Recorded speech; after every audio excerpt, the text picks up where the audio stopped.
দুই দিনেও শেষ হয়নি জাকসু নির্বাচনের ভোট গণনা। 21 কেন্দ্রের মধ্যে 13টির গণনা সম্পূর্ণ। দুপুরের আগে আসতে পারে ফলাফল। কারচুপির কারণে জাকসু নির্বাচন বর্জন করেছে বিভিন্ন প্যানেল। দাবি বিএনপি নেতাদের নির্বাচন প্রশ্নবিদ্ধ না করার আহ্বান।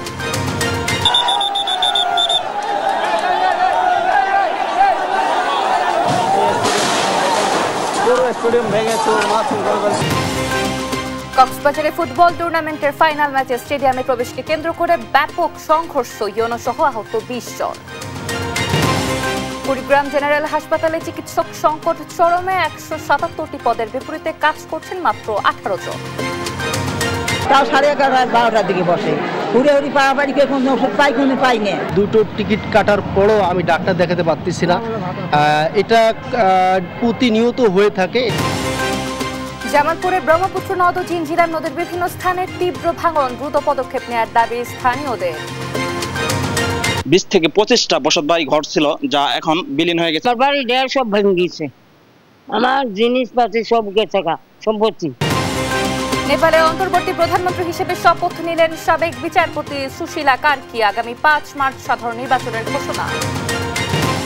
এবং এশিয়া কাপে আজ বাংলাদেশের প্রতিপক্ষ শ্রীলঙ্কা। আবুধাবির জায়ান্ট স্টেডিয়ামে ম্যাচ শুরু রাত 8:30টায়। সংবাদ সকালে দেখছিলেন শিরোনামগুলো। আপনাদের সঙ্গে আছি আমি অতসী সেন। এবারে পুরো খবর। জাহাঙ্গীরনগর বিশ্ববিদ্যালয় কেন্দ্রীয় শিক্ষার্থী সংসদের নির্বাচনে কেন্দ্রীয় সংসদের 21টি কেন্দ্রের মধ্যে এখন পর্যন্ত 13টিতে ভোট গণনা শেষ হয়েছে। তবে এখনও 8 কেন্দ্রের ভোট গণনা বাকি। তাই দুপুরের আগে পূর্ণাঙ্গ ফলাফল পাওয়া যেতে পারে বলছে নির্বাচন কমিশন। শুক্রবার সন্ধ্যার পর এই ভোট গণনা শুরু হয়। এর আগে হল সংসদের ভোট গণনা করা হয়। বৃহস্পতিবার সকাল 9টা থেকে বিকাল 5টা পর্যন্ত জাহাঙ্গীরনগর বিশ্ববিদ্যালয়ে 21 হলে অনুষ্ঠিত হয় জাকসু নির্বাচনের ভোট গ্রহণ। প্রথমে ওএমআর মেশিনে ভোট গণনা হবে বলে জানালেও পরে মেশিন সরবরাহ নিয়ে ছাত্রদল ও শিবিরের পারস্পরিক দোষারোপের পর হাতে ব্যালট গোনার সিদ্ধান্ত হয়। সন্ধ্যা 7টার দিকে বিভিন্ন হল থেকে ব্যালট বাক্স সিনেট ভবনে নেওয়া হয় এবং সব প্রস্তুতি শেষে রাত 10টার পর শুরু হয় গণনা।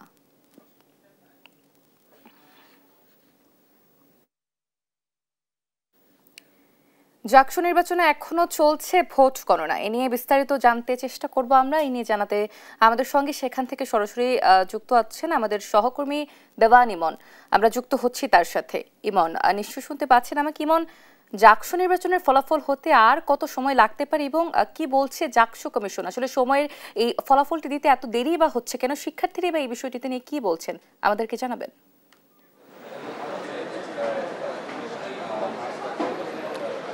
অতসী, গত 11 সেপ্টেম্বর সারাদিন ভোট গণনার পর রাত 10টা থেকে যে জাকসু নির্বাচনের ভোট হওয়ার পর যেই গণনাটি শুরু হয়েছিল রাত 10টা থেকে, সেটি কিন্তু বিরামহীনভাবে এখনও চলছে। আমাদের কাছে সর্বশেষ পাওয়া যে তথ্য সেটি হচ্ছে হল ভিত্তিক যেই ভোটগুলো ছিল হলের, সেই হলের ভোটগুলো কিন্তু ইতিমধ্যেই গণনা হয়েছে। তবে কেন্দ্রীয় সংসদের যেই ভোট সেগুলো কিন্তু গণনা চলছে। 21টি কেন্দ্রের মধ্যে 21টি কেন্দ্রের কিন্তু 12টি কেন্দ্রের ভোট ইতিমধ্যে কিন্তু গণনা হয়েছে। আপনার যদি একটু দেখাই যে এখনও কিন্তু সেটি বিরামহীনভাবে চলছে এবং গতকালকে কিন্তু ভিসি নিজে এসে এখানে আগে যে সংখ্যক লোকবল ছিল সেটি কিন্তু বৃদ্ধি করে দেওয়ার পরেও কিন্তু এখনও পর্যন্ত 2 রাত পার হয়ে গেছে। এখনও পর্যন্ত সেই ভোট গণনাটি কিন্তু চলছে দেখছেন। এবং সকাল থেকে দেখছিলাম যে রাতে যারা ভোট গণনার কাজে নিয়োজিত ছিল সেই সংখ্যাটি কিন্তু সকালে এসে আবার সেটি কিন্তু কমে এসেছে এবং এখন কিন্তু যেই গতিটি রয়েছে রাতে এর চেয়ে বেশি গতি ছিল। তারপরেও এখন পর্যন্ত মাত্র 12টি কেন্দ্রের ভোট গণনা সম্পন্ন হয়েছে বলে আমাদেরকে জানিয়েছেন। তবে আনুষ্ঠানিকভাবে হল সংসদ বা কেন্দ্রীয় সংসদের কে এগিয়ে বা কতগুলো ভোট পেয়েছে সেগুলো কিন্তু আমাদেরকে এখনো পর্যন্ত নির্বাচন কমিশনের পক্ষ থেকে জানানো হয়নি। নির্বাচন কমিশনের পক্ষ থেকে যেটি জানানো হয়েছে যে আমরা জানতে চেয়েছিলাম যে এত ধীর গতির কারণ কি, যেটি নিয়ে দেশ জুড়েই কিন্তু সমালোচনার ঝড় বইছে। নির্বাচন কমিশন যেটি জানিয়েছে যে এই যে ব্যালটগুলো সেগুলো ওএমআর মেশিনের মাধ্যমে গণনা হবে, সেটি মাথায় রেখেই কিন্তু এইভাবে ভোট পদ্ধতি করা হয়। তবে যে সে সময় কিন্তু যারা প্রার্থী ছিলেন তারা কিন্তু আপত্তি তোলেন যে ওএমআর মেশিনের মাধ্যমে ভোট গণনা হলে সেইখানে কারচুপির বা সেখানে এই স্বচ্ছতার একটি প্রশ্ন থেকে যায়। সেই কারণে কারণেই কিন্তু ম্যানুয়াল পদ্ধতিতে এভাবে হাতে কিন্তু ভোট গণনাটি চলছে, যে কারণেই কিন্তু ভোট গণনা এত পরিমাণ সময় লাগছে। এই বিষয়টি নিয়ে যারা প্রার্থী রয়েছেন তারা স্বতন্ত্র প্রার্থীরা বিশেষ করে কিন্তু এই যে স্বচ্ছতা নিয়ে কিন্তু তারা কিন্তু প্রশ্ন তুলছেন যে দীর্ঘ সময় যে লেগে যাচ্ছে নির্বাচনের এই ভোট গণনায়, এতে করে যেই সঠিক যে ফলাফলটি সেটি নিয়ে হয়তোবা কোনো ধরনের বিঘ্নতা ঘটতে পারে। পাশাপাশি আমরা কিছুক্ষণ আগে ঘণ্টাখানিক আগে আমরা যিনি শিবিরের প্রার্থী রয়েছেন, জিএস প্রার্থী, তার সাথে কথা বলেছিলাম। তিনি যেমনটি বলছেন যে তারা এই দীর্ঘ সময় লেগে গেলেও কিন্তু তারা এখনো পর্যন্ত এই গণনা নিয়ে কিন্তু গণনা নিয়ে তারা সন্তুষ্ট, কারণ একটি স্বচ্ছতার এবং যেহেতু হাতে গোনা হচ্ছে এখানে কোনো ধরনের কোনো কারচুপির কোনো বিষয় নেই বলেই কিন্তু বিষয় থাকবে না, এমনটি কিন্তু তারা জানাচ্ছেন। এবং আরেকটু বিষয় জানিয়ে রাখি যে এই নির্বাচনের দায়িত্ব পালন করতে গিয়ে কিন্তু গতকাল কিন্তু একজন পোলিং অফিসারের দায়িত্ব পালন করতেন ফারজানা জান্নাতুল ফেরদৌস, তার কিন্তু মৃত্যু হয়েছে। পাশাপাশি এই নির্বাচন থেকে কিন্তু নির্বাচনে কারচুপি হয়েছে এবং অনিয়মের অভিযোগ তুলে কিন্তু একজন নির্বাচন কমিশনে কিন্তু এই নির্বাচন কমিশন থেকে কিন্তু একজন সহকারী নির্বাচন কমিশনার কিন্তু পদত্যাগ করেছেন। তো এই ছিল আমার কাছে জাহাঙ্গীরনগর বিশ্ববিদ্যালয় জাকসু নির্বাচনের সর্বশেষ। ইমন, ধন্যবাদ আপনাকে। দর্শক, জাকসু নির্বাচনের সর্বশেষ আপডেট জানাচ্ছিলেন আমাদের সহকর্মী। এর আগে নানা অসঙ্গতির দায় নিয়ে পদত্যাগ করেন জাকসু নির্বাচন কমিশনের সদস্য অধ্যাপক মাফরুহি সাত্তার। গত রাত ৯টায় নতুন কলা ভবনের সামনে সাংবাদিকদের পদত্যাগের কথা জানান তিনি। এ সময় তিনি বলেন, বিভিন্ন অনিয়ম লিখিত আকারে বলা হলেও কোনো প্রতিকার নেয়নি নির্বাচন কমিশন। একটি মহল তার এই পদত্যাগ না করতে চাপ সৃষ্টি করলেও অবশেষে বিবেকের তাড়নায় পদত্যাগ করেন বলে জানান নির্বাচন কমিশনের সদস্য। বলেন, সিদ্ধান্ত ছিল মেশিনের মাধ্যমে ভোট গণনার, তা না করে ম্যানুয়ালি করাটা বড় অনিয়ম বলে জানান অধ্যাপক মাফরুহি সাত্তার। আমি চাপের মুখে পদত্যাগ করি নাই, কিন্তু গতকালকে বিকাল থেকে আমাকে চাপ দেওয়া হয়েছে যাতে আমি পদত্যাগ না করি। হ্যাঁ, এমনকি বিভিন্নভাবেই আমাকে চাপ দেওয়া হয়েছে যাতে আমি অন্তত মেনে নেই। কিন্তু আমি প্রথমেই বলেছি যে আমি কখনো কাউকে ভয় করি নাই, এখনো ভয় করব না। ঠিক আছে, আমার কাছে যেটা সঠিক মনে হয়েছে আমি সেই সিদ্ধান্ত। সহকর্মী, শিক্ষার্থী ও বন্ধুদের চোখের জলে বিদায় নিলেন জাহাঙ্গীরনগর বিশ্ববিদ্যালয়ের চারুকলা বিভাগের শিক্ষক জান্নাতুল ফেরদৌস। জাকসু নির্বাচনের দায়িত্ব পালনের সময় অসুস্থ হয়ে তার মৃত্যু হয়। এদিকে শুক্রবার দুপুরে বিশ্ববিদ্যালয়ের কেন্দ্রীয় খেলার মাঠে তার জানাজা সম্পন্ন হয়। রাতে তাকে পাবনার পারিবারিক কবরস্থানে দাফন করা হয়। আরও জানাচ্ছেন এনআই নাহিদ। শুক্রবার দুপুরে জাহাঙ্গীরনগর বিশ্ববিদ্যালয়ের পুরাতন কলা ভবনের সামনে লাশবাহী গাড়িতে করে আনা হয় জান্নাতুল ফেরদৌসের মরদেহ। সহকর্মী, শিক্ষক কিংবা প্রিয় বন্ধুকে শেষবারের মতো দেখতে সেখানে ভিড় করেন অনেকেই। প্রিয় শিক্ষকের অকাল মৃত্যুতে শোকে বাক্রুদ্ধ সহকর্মী ও শিক্ষার্থীরা। শিক্ষক জান্নাতুল ফেরদৌসের এমন অনাকাঙ্ক্ষিত মৃত্যুতে শোকে কান্নায় ভেঙে পড়েন তারা। প্রীতিলতা হলের পোলিং অফিসার ছিল। ভোট গণনা বা হলের যে কাউন্টেরটা হচ্ছে সেটার মধ্যে এত ব্যস্ত ছিল। সুস্থ মানুষ এই ধরনের প্রসেসের মধ্যে আইসা হঠাৎ করে অসুস্থ হয়ে যাওয়া, মারা যাওয়া, এটা মানে অস্বাভাবিক একটা ব্যাপার। নির্বাচন কমিশন এখানে যদি ওএমআর মেশিন ব্যবহার করতো তাহলে এই ধরনের কোনো ঘটনা ঘটতো না। তার পাশাপাশি যখন আবার ম্যানুয়ালি করা হচ্ছে, কিন্তু ম্যানুয়ালি করার ক্ষেত্রে আসলে এখানে কোনো ভালো কোনো শিডিউল ছিল না যে সকালে কে আসবে, রাতে কে আসবে। আমরা দেখতে পেয়েছি আসলে সারা দিন ধরে যারা পরিশ্রম করেছেন গতকাল, তারাই আবার রাতেও অনেক কষ্ট করে ভোট কাউন্ট করতেছেন। জানাজা শেষে শিক্ষক জান্নাতুল ফেরদৌসের মৃত্যুতে গভীর শোক প্রকাশ করেন জাহাঙ্গীরনগর বিশ্ববিদ্যালয়ের উপাচার্য অধ্যাপক ডক্টর মোহাম্মদ কামরুল আহসান। তার এই অকালে বিদায় হওয়া আমাদের সকলের জন্য একটা মেসেজ যে আমরা যে যাই করি না কেন শেষ পর্যন্ত আমাদের চলেই যেতে হবে। সেই জন্য সততা, স্বচ্ছতা এবং জবাবদিহিতার বিষয়গুলো প্রত্যেকটি ব্যক্তি মাথায় রেখে আমরা যদি চলতে পারি তাহলে আমাদের বিদায়টা অনেক বেশি সুন্দর হবে এবং পরকালে সেটা আমাদের স্বস্তির কারণ হবে। জান্নাতুল ফেরদৌস জাহাঙ্গীরনগর বিশ্ববিদ্যালয়ের চারুকলা বিভাগের ৪২তম ব্যাচের শিক্ষার্থী ছিলেন। পরে একই বিভাগের শিক্ষক হন। শুক্রবার সকালে জাহাঙ্গীরনগর বিশ্ববিদ্যালয় ছাত্র সংসদ জাকসু নির্বাচনের ভোট গণনার কাজে গিয়ে অসুস্থ হয়ে পড়েন চারুকলা বিভাগের সহকারী অধ্যাপক জান্নাতুল ফেরদৌস। পরে হাসপাতালে নেওয়া হলে তাকে মৃত ঘোষণা করেন চিকিৎসক। NI নাহিদ, দেশ টিভি, ঢাকা। কারচুপির কারণে জাকসু নির্বাচনে বিভিন্ন প্যানেল ও শিক্ষকরা ভোট বর্জন করেছে। তাই এমন নির্বাচন আয়োজন করা উচিত নয় যে নির্বাচন প্রশ্নবিদ্ধ হয় আর প্রতিদ্বন্দ্বী দলগুলো নির্বাচন বর্জন করে। বাংলাদেশকে রক্ষা করতে বিএনপির কোনো বিকল্প নেই বলেও জানান বিএনপি নেতারা। শুক্রবার সকালে আলাদা অনুষ্ঠানে এসব কথা বলেন তারা। বিস্তারিত নিয়াজ মোর্শেদের প্রতিবেদনে। শুক্রবার সকালে জাতীয় প্রেস ক্লাবে আয়োজন করা হয় ডিপ্লোমা মেডিকেল অ্যাসোসিয়েশন অব বাংলাদেশের প্রতিনিধি সম্মেলন। সম্মেলনে যোগ দিয়ে বক্তারা বলেন, ডাকসু নির্বাচন ও জাকসু নির্বাচনের মাধ্যমে নির্বাচন নিয়ে যে জনগণের মাঝে আশা তৈরি হয়েছিল তা আবার হোঁচট খেয়েছে। তাই আগামী নির্বাচনের জন্য তরুণ সমাজকে সচেতন হওয়ার আহ্বান জানান। ডাকসু নির্বাচন এবং জাকসু নির্বাচনের পরে নির্বাচন ব্যবস্থার প্রতি মানুষের যে একটা আশা তৈরি হয়েছিল, সেই আশাটা কিন্তু আবারও হোঁচট খেয়েছে। সেই জামাত ইসলাম আবার অনেক ষড়যন্ত্রবদ্ধ হয়েছে, দেশের গণতন্ত্রকে নির্মূল করতে চায়। আর বিএনপির ভাইস চেয়ারম্যান শামসুজ্জামান দুদু বলেন, মুক্তিযুদ্ধ ও ২৪-এর গণহত্যাকারীরা এক হচ্ছে, কিভাবে নির্বাচন ঠেকানো যায় সেই চেষ্টা করছে তারা বলে জানান তিনি। ৭১-এর মুক্তিযুদ্ধের সময় যারা বাংলাদেশ চায় নাই, যারা গণহত্যা চালিয়েছিল মুক্তিযুদ্ধ এবং শহীদ জিয়া রহমানের সৈনিকদের উপরে, তারা এবং ২৪-এ আওয়ামী লীগ যে গণহত্যা চালিয়েছিল ৫০ বছর আগে আর ৫০ বছর পরে, এই দুই গণহত্যাকারী যেন কোথায় যেন একটু মিলার চেষ্টা করছে। এদিকে ডিপ্লোমা ইঞ্জিনিয়ার্স অ্যাসোসিয়েশনের নবনির্বাচিত আহ্বায়ক কমিটিকে সঙ্গে নিয়ে সাবেক রাষ্ট্রপতি জিয়াউর রহমানের সমাধিতে শ্রদ্ধা জানিয়ে বিএনপির স্থায়ী কমিটির সদস্য ডাক্তার AZM জাহিদ হোসেন বলেন, মানুষ নির্বাচনের উপরে আস্থা রাখতে চায়, তবে এমন নির্বাচন আয়োজন করা উচিত নয় যে নির্বাচন প্রশ্নবিদ্ধ হয়। এমন কোনো নির্বাচন আয়োজন না করা যে নির্বাচন নিয়ে মানুষের মধ্যে প্রশ্ন আসবে, মানুষ দ্বিধাগ্রস্ত হবে, মানুষ নির্বাচন থেকে প্রতিদ্বন্দ্বী দলসমূহ সরে যাবে। আর নির্বাচন যারা আয়োজন করেন তাদের ডানে বামে না গিয়ে মধ্যপন্থায় থাকার আহ্বান জানান AZM জাহিদ হোসেন। আপনি আপনার নিরপেক্ষতা দিয়েই। নিয়াজ মোর্শেদ, দেশ টিভি, ঢাকা।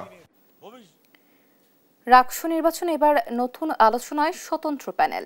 রাজনৈতিক ব্যানারের বাইরের এসব প্যানেলগুলোকে শিবিরের বিকল্প মনে করছে একাধিক ছাত্র সংগঠন।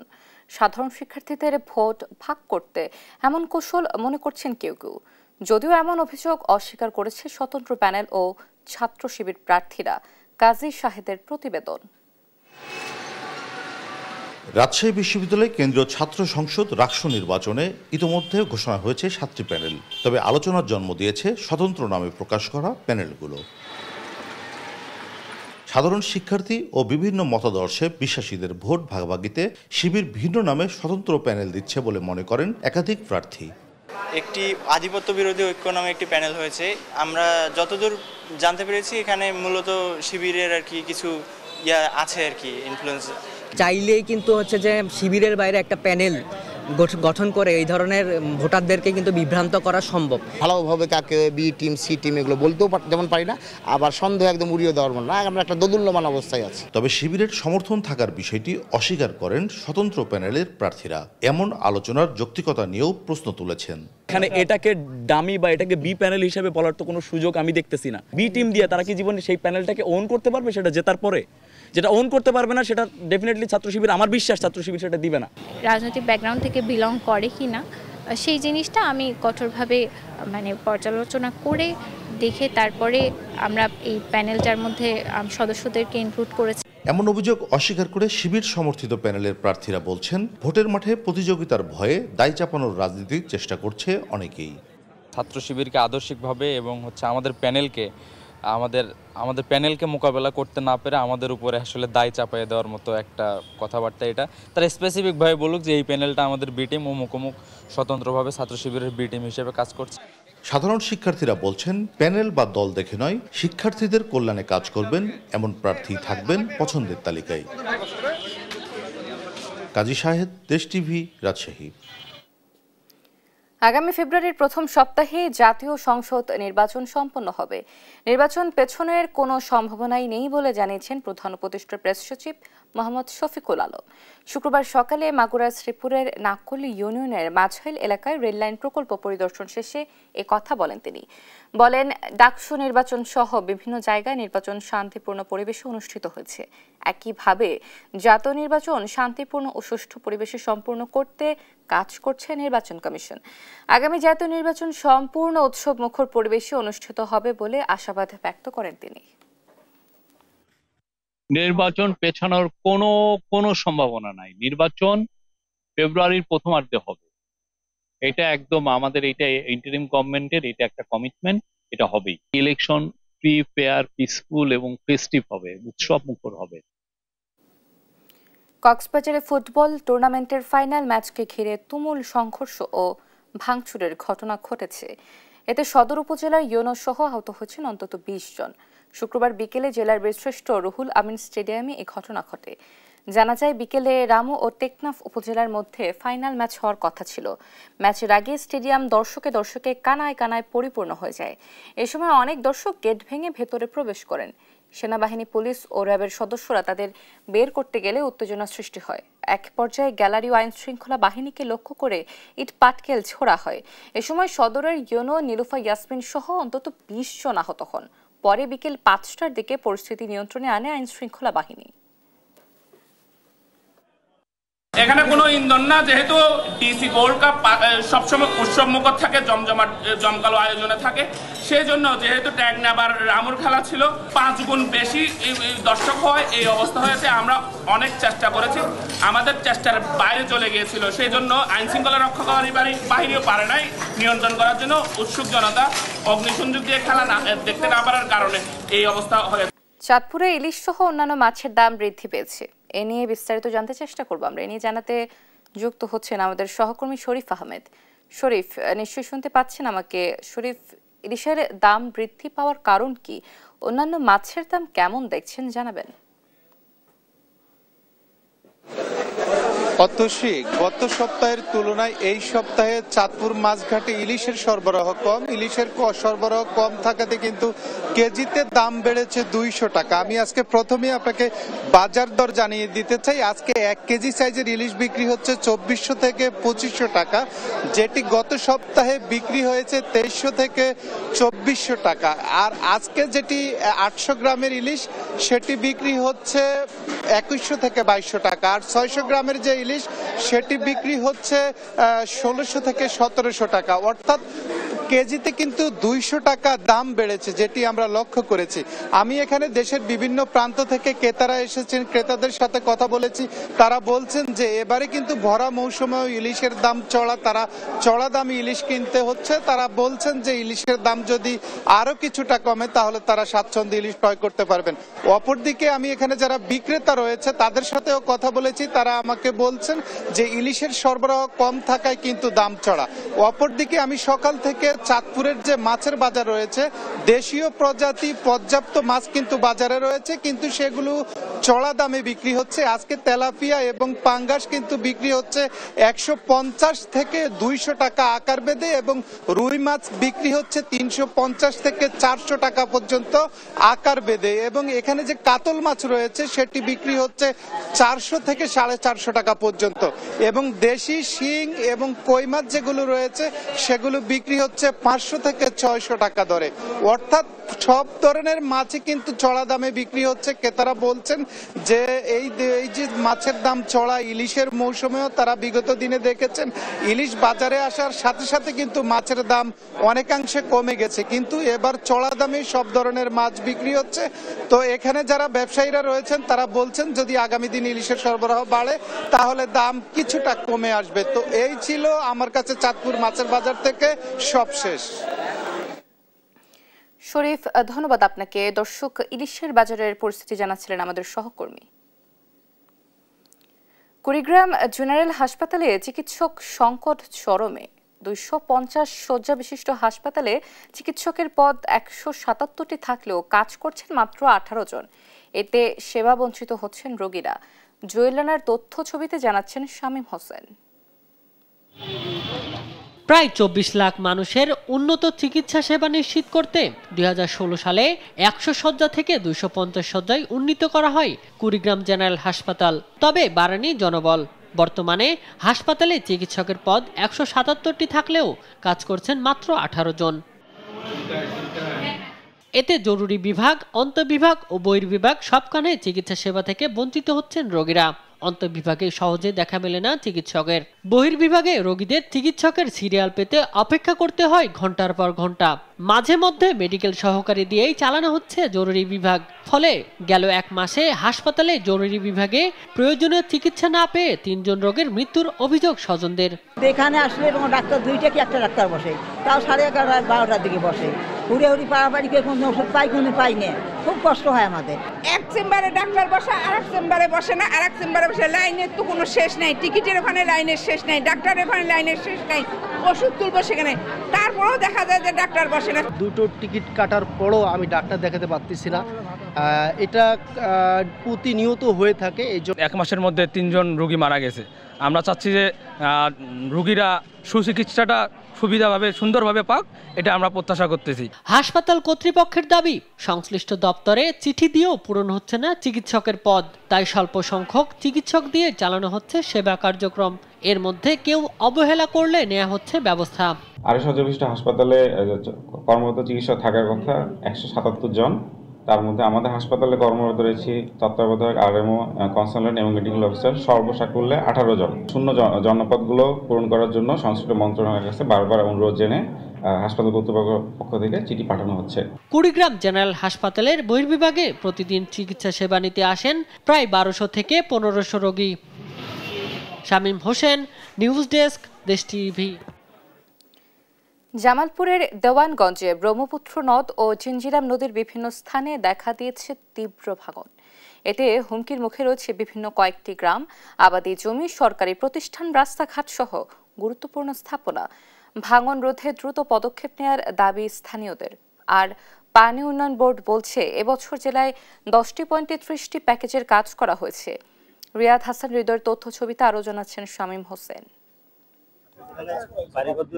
নতুন করে তীব্র ভাঙন দেখা দিয়েছে জামালপুরের দেওয়ানগঞ্জ উপজেলার বিভিন্ন স্থানে। এতে ভিটেমাটি হারা হচ্ছেন শত শত পরিবার, যার মধ্যে হুমকিতে রয়েছে শিক্ষা প্রতিষ্ঠান, বাজার, রাস্তা সহ শত শত একর আবাদি জমি। উপজেলার বাহাদুরাবাদ ইউনিয়নের চর বাহাদুরাবাদে জিঞ্জিরাম নদীর ডান তীরে ও চর কলাকান্দা গ্রামে ব্রহ্মপুত্র নদীর শাখা নদীতে গেল কয়েকদিনের ভাঙনে 20 থেকে 30টি বাড়ি নদীতে বিলীন হয়েছে। আমরা খুব অসহায়, এলাকা বাড়ি ভিড়া ছিল, নদী ভেঙে নিয়ে গেছে। বসত বাড়ি ছিল এখানে প্রায় 20 থেকে 25টা বসত বাড়ি ঘর ছিল, যা এখন বিলীন হয়ে গেছে। যদি এইভাবে ভাঙতে থাকে কাঙ্গর এলাকা একদম নিঃস্ব হয়ে যাবে। বাড়ি সব ভেঙে গেছে, আমার জিনিসপাতি সব গেছে, সম্পত্তি। আমাদের যে লোকগুলো বাড়ি ভাঙন করে চলে গেছে, তারা বাড়ি ভাড়া করে নিয়ে ওখানে আশ্রয় নিছে। অন্যদিকে চর আমখাও ইউনিয়নের পাটাধোয়া পাড়ায় জিও ব্যাগ ডাম্পিং প্রকল্পের পাশেই নদী ভাঙন দেখা দেয় হুমকিতে জেলার সবচেয়ে বড় সানন্দাবাড়ি হাট, সানন্দাবাড়ি বালিকা উচ্চ বিদ্যালয়, সানারচর সরকারি প্রাথমিক বিদ্যালয় সহ বেশ কয়েকটি গ্রাম। পানি উন্নয়ন বোর্ডের ঊর্ধ্বতন কর্মকর্তারা পরিদর্শন করে গেলেও কার্যকরী কোনো পদক্ষেপ নেয়নি এমন অভিযোগ স্থানীয়দের। তাই বাধ্য হয়ে নিজেরাই বাঁশ আর গাছের ডাল কেটে ভাঙন রোধে চেষ্টা করে যাচ্ছেন। আমরা এই যে নিজেরা বাঁশ খোড়া গাছপালা কাইটা কুইটা ফালাইছি, এর তো আর মানতে আছে না। সানবানা রয়েছে, স্কুলের সরকারি বাজারটা রয়েছে, এটা তো আমাদের রক্ষা করার দরকার, এটা আমরা চাই। আর জামালপুর পানি উন্নয়ন বোর্ড জানায়, এবছর জেলায় 10টি পয়েন্টে 30টি প্যাকেজের কাজ করা হয়েছে। বাকি এলাকাগুলোও তাদের নজরদারিতে রয়েছে। 10টি স্থানে এ পর্যন্ত 30টি প্যাকেজের মাধ্যমে জরুরি কাজ বাস্তবায়ন করেছি। এছাড়াও আরো কিছু স্থানে ভাঙন কবলিত রয়েছে, তার মধ্যে আরো 6টি কাজ এই মুহূর্তে আমাদের বাস্তবায়নাধীন রয়েছে। টেকসই বাঁধের মাধ্যমে নদী ভাঙন রোধে স্থায়ী পদক্ষেপ নেবে সরকার, এমন প্রত্যাশা নদীপাড়ের মানুষের। শামীম হোসেন, নিউজ ডেস্ক, দেশ টিভি। টাঙ্গাইলের বাজারে শেষ মুহূর্তে ক্যালেন্ডার জাতের আনারস বিক্রি করছেন চাষিরা। তবে জিআই স্বীকৃতি পাওয়া মধুপুরের এই আনারসে মাত্রাতিরিক্ত হরমোন ও কেমিক্যাল দেওয়ায় স্বাদ নষ্ট হয়ে কমেছে চাহিদা। আনারস সংরক্ষণে হিমাগার তৈরির দাবি কৃষকদের। এদিকে জেলা কৃষি কর্মকর্তা হরমোন ব্যবহারে কৃষকদের সচেতন হওয়ার আহ্বান জানিয়েছেন। অভিজিৎ ঘোষের পাঠানো ছবি ও তথ্যে বিস্তারিত জানাচ্ছেন ফারজানা আফরোজ টুম্পা। প্রায় 1.5 মাস আগে থেকেই বাজারে ক্যালেন্ডার জাতের আনারস উঠতে শুরু করেছে। এবার প্রতি পিস আনারসের দাম 10 থেকে 15 টাকা পর্যন্ত বেড়েছে। বাড়তি দাম পেতে হরমোন ও কেমিক্যাল ব্যবহার করে প্রায় 2 মাস আগেই পাকানো হচ্ছে আনারস। এতে সুমিষ্ট আনারসের স্বাদ নষ্ট হয়ে দিন দিন কমছে চাহিদা। মধুপুরের জলছত্রের এই বাজারে গড়ে প্রতিদিন 2.5 থেকে 3 কোটি টাকার আনারস বিক্রি হয়। দেশের বিভিন্ন জায়গা থেকে পাইকাররা আসেন এই হাটে। বাজারটি সংস্কারের দাবি ইজারাদারদের। এই বাজার উন্নয়নের জন্য রাস্তার 2 সাইডে যে কাদাযুক্ত স্থান আছে এগুলো যদি কার ফিটিং করে দেওয়া হয় তাহলে এই বাজারটা সুন্দর হবে। বাজারে প্রতি পিস আনারস আকার ভেদে 30 থেকে 45 টাকায় বিক্রি হচ্ছে, আর জলডুঙ্গি আনারস বিক্রি হচ্ছে 10 থেকে 20 টাকায়। সরকারিভাবে আনারস থেকে জ্যাম, জেলি, জুস ও চকলেট সহ বিভিন্ন খাদ্যদ্রব্য তৈরির দাবি চাষিদের। 10 টাকা খরচ বেড়ে জায়গা 15-20 টাকা করে বেচন আগে। সরকার যদি একটু উদ্যোগ নিত পাহাড়ি দেশে, মনে করেন যে কৃষকের একটু উদ্যোগ করতে হলে এটা আরো ফলন ভালো করণ যেত, চাহিদাটাও লাভবান হইতাম আরো বেশি। এদিকে ব্যবসায়ীরা বলছেন বেশি দামে আনারস কিনে কাঙ্ক্ষিত দামে বিক্রি করতে না পারায় ক্ষতিগ্রস্ত হচ্ছেন তারা। কিন্তু যারা মেডিসিন আমরা পাকাইছে ওরা আমাদের মৌমাছি পহেরা, যদি মেডিসিন না দেয় মৌমাছি অন্ধকার মানে হাল দিব। আনারস সব আপনি 3 মাস পরে, বর্তমানে ওরা তার আগে 1 মাস আগে টাইনে নিয়ে আসে। সার মেডিসিন বেশি দেওয়ার কারণে আপনার 1000 আনারসের মধ্যে যাই দেখি আমার 200 আনারস নাই। জিআই পণ্য মধুপুরের আনারস টিকিয়ে রাখতে যৌথভাবে কাজ করতে হবে বলছেন বিশেষজ্ঞরা। আমরা বলি হচ্ছে এখন জিআই স্বীকৃতি পাইছে আমাদের পাইনাপেল, সেক্ষেত্রে জাতিগতভাবেই বলেন এলাকার লোক তো বটেই, কৃষির একটা আলাদা একটা স্বীকৃতি। এটা সততার প্র্যাকটিস করতে হবে, আমরা কনজিউমার হিসেবে আমাদের সচেতন থাকতে হবে আমরা আসলে কি খাচ্ছি। এদিকে জেলা কৃষি কর্মকর্তা বলছেন মাত্রাতিরিক্ত হরমোন ও কেমিক্যাল ব্যবহারের বিষয়টি নজরদারি করছে কৃষি বিভাগ। মাঠ পর্যায়ে অনেক অসাধু ব্যবসায়ীরা তারা মানে অগোচরে তারা বিভিন্ন রকম হরমোন বিক্রি করে, কিন্তু আমরা চেষ্টা করি যে যাতে করে কৃষকরা তাদের প্রতারণায় ফাঁদে না পড়ে। চলতি মৌসুমে মধুপুরের আনারস থেকে 200 কোটি টাকার ওপরে বাণিজ্য হবে বলছেন চাষি ও ব্যবসায়ীরা। ফারজানা আফরোজ টুম্পা, নিউজ ডেস্ক, দেশ টিভি।